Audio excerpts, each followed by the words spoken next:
In today's topic, we're going to cover the core areas of African manhood. African men are warriors by nature. They should be out in the community protecting it and protecting it from itself. We don't need the police to arrest the drug dealers and rapists and muggers in our township. We all know the boys that are responsible as a community. African men should not spend too much time in their homes. Their impact should be felt in the community. The presence of African men within their community makes a huge difference. It is the African man that is endowed with the capacity and equipped with the capabilities to effectively engage and deal with the African boys. Therefore, when African men don't show up, they make themselves within their community, African boys, our boys, are let down. African boys are hurting and yearning for a real African man. They require men to help with their internal healing, not just any man, but a true African man. Our boys' veins are surging with testosterone, and there is very few of us to provide guidance and grounding. Let us look at the core areas of African manhood. Number one here is sexuality. African manhood is heterosexual. There is no such thing as homosexual, bisexual, trisexual, transsexual, or pedophilic African man. You can be confused African male, but not an African man. Let us not confuse the two. The former is unclear about his sexuality, while the latter is crystal clear. The natural complement for an African man is an African woman. She completes him in every way. She cultivates his emotions, balances his psychology, and taps into his African spirit, manages his economics, manages his ideology, and manages him socially. African manhood is refined through being in a healthy relationship with an African woman. Only African womanhood can challenge African manhood in the necessary way to enhance African manhood. The second one here is fatherhood. African manhood is synonymous with African fatherhood. The concept of father for African people extends beyond biology. An African father is a father to all the African children.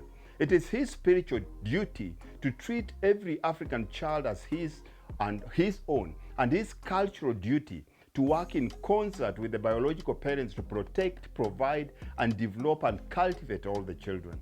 Every African man is responsible for every African child. It is every African man's responsibility to bring about the best in every African child and maximize their potential. Number three is brotherhood.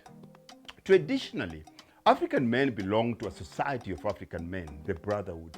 It was organized with the sole intent and purpose to build character, forge social maturity, foster psychological stability, and facilitate spiritual awareness. There is a tremendous value in such process. Even more reason why every African man must belong to a brotherhood. And I do not mean drinking buddies. A brotherhood is a support system organized to offer and lend one another moral, emotional, and financial support. It is an act of therapeutic bonding. This is where men honor and hold each other accountable. You need a band of brothers. At number four is spirituality. Traditionally, African men were spiritual, conducting themselves in a state of truth and honesty. Their self-worth, self-esteem, and self-respect was found in knowing the identity that was birthed in their spirituality. And of course, the last one is physical fitness. An African man must be physically fit. He must always be in shape. An African man is a warrior, never ever should be out of shape and obese. Allowing his body to be inhabited by fat is unacceptable. Mental and physical must be part of his daily regimen. An African man understands the importance of health and fitness, proper rest, adequate healthy nutrition, and strenuous exercise is his daily prayer. An African man is always under attack from many different sources and must always be battle ready. At number six is warriorhood. An African man is automatically a warrior. Part of the African rite of passage from boyhood to manhood has warriorhood as part of the obstacle to be conquered. Nobody becomes a warrior by chance. You have inculcated into this fierce mode. Warriorhood is achieved by overcoming obstacles that can take your life. The Maasai is rite of passage, used to involve killing a lion with your bare hands, and sometimes the lion did the killing. How are we going to protect our families, protect our communities, and our country if we as men are not out there standing guard? Do your part and be the real African warrior we can all be proud of. Start by dropping that liquor. Throw away that nicotine-filled sticks. Walk away from KFC and McDonald's. Start attending your children's PTA meeting, brother. Pull your pants up and stop exposing your behind in public.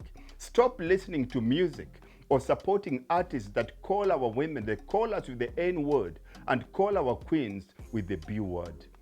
Just do your part.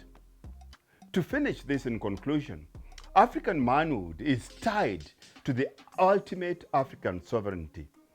African men are the natural protectors and defenders of the African way of life. The calling for the 21st African manhood is the total liberation of the African mind and African sovereignty. To be an African man simply means working in the interest of the African people. It means fighting against any kind of domination and exploitation of Africans by any other race or by any of our own people in power. Just remember, for you to be a warrior is not automatic. You have to qualify.